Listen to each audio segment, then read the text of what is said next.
Let's move to the NFL. The Rams versus the Eagles. The Rams were up on the Eagles early in this game, and the Eagles made it all the way back, blocked the field goal at the very end of the game, returned it all the way for a touchdown. What are we thinking about this game from the Eagles' perspective first?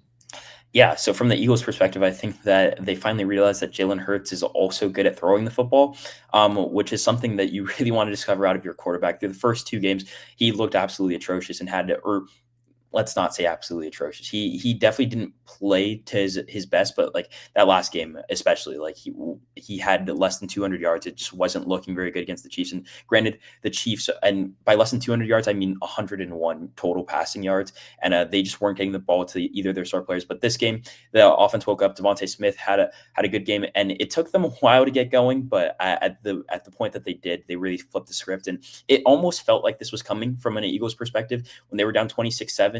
And then like they scored, and then it was 26-14, and it just felt like the Eagles were going to come back at least like to make it a game. It didn't feel like this game was just going to be a blowout the whole time, but then for them to come all the way back, especially the way that they did, and to get the blocked field goal at the end and then have it ran all the way back, just completely unnecessary too. I know that there's some Rams like bettors that had plus 2.5 or whatever the spread was that are super upset about that, but the Hurts-led offense did look better this game. Saquon Barkley didn't have the best game, but it didn't matter because when Jalen Hurts is on his game, we've seen in 2 Super Bowls now, his peak is like one of the best quarterbacks in the NFL, and when they're on, they're on. I think the stat is now that they've won 18 in their last 19. They're one of the best teams in the NFL. So that's why I've got on the Eagles. Easily a clear Super Bowl contender. And if you had forgotten or thought that Jalen Hurts wasn't good enough to lead this team, I think that was case in point there. That could be wrapped up. And it's kind of a shame. And not that you were saying this, but that people were thinking like he had like lost anything or just wasn't that guy. I mean, Jalen Hurts plenty of times whenever his name is called on can deliver. And they did that against the Rams. It's got to be pretty crushing for the Rams, but it was really good for the Eagles. And awesome to see A.J. Brown. He had 109 yards in this game, getting the receivers a little bit involved. No frustration really going on as far as that's concerned. So that was good to see. This Eagles team is probably just as advertised. Going from the Rams perspective, I'll start first. This is just the sucky loss just because it feels like you're so close to 3-0. Great start to the year. You've already got that win over the Texans. Well, I don't know what they're going to be this year, but still you got that win. And now you're about to go get this Eagles win. And I definitely think that's a really good, resume to start the year. Puka Nacua was just unbelievable too on that final drive. Him and Stafford working really well. Stafford doesn't seem to miss a beat, even though he missed all of training camp.